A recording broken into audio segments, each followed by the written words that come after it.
জিয়াগঞ্জ আজিমগঞ্জে পুরসভা ঘেরাও করা হয় এবং প্রায় 13 ঘন্টা ধরে ঘেরাও পরিস্থিতি থাকে। তারপর ঘেরাও মুক্ত করলো কেন্দ্রীয় বাহিনী। 13 ঘন্টা পর পুরো চেয়ারম্যানকে উদ্ধার আধা সেনা।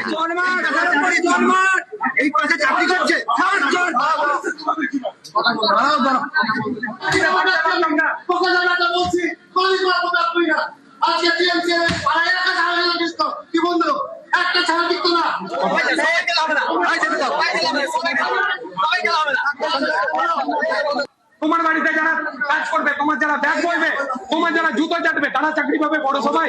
দেবাশিস মাস্টারের পার্টি অফিসে মনে আছে বলেছিল যে সিপিএম থেকে তৃণমূল হয়েছে, তৃণমূল থেকে বিজেপি। কিন্তু এরকম পরিস্থিতি তৈরি হলো কেন? কি অভিযোগ? কেন এরকম একটা পরিস্থিতি তৈরি হলো? প্রণবের কাছ থেকে জানবো। প্রণব, দেখো, গতকাল রাত্রিবেলাতে জিয়াগঞ্জ আজিমগঞ্জের যে পুরসভার চেয়ারম্যান রয়েছেন প্রসেনজিৎ ঘোষ, তাকে ঘিরে বিক্ষোভ দেখাতে থাকে বিজেপি কর্মীরা এবং তাদের অভিযোগ যে আবাস যোজনার দুর্নীতি থেকে রাস্তাঘাটের দুর্নীতি থেকে শুরু করে এবং বিভিন্ন লোককে টাকা পয়সা নেওয়ার অভিযোগ, বিল্ডিং তৈরি করার নামে, প্ল্যান দেওয়ার নামে টাকা তোলার অভিযোগে কিন্তু ঘেরাও করে রাখা হয় প্রায় 13 ঘন্টা ধরে। এবং মধ্যরাত্রে জিয়াগঞ্জ থানা এবং বিশাল কেন্দ্রীয় বাহিনী এসে তারপর কিন্তু তাকে উদ্ধার করে নিয়ে যায়।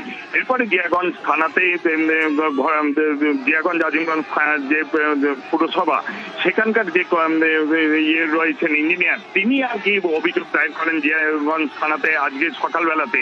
তারপরে তাকে গ্রেপ্তার করা হয় এবং লালবাগ আদালতে তাকে তোলা হলে 5 দিনের পুলিশ হেফাজতের নির্দেশ দেন বিচারক।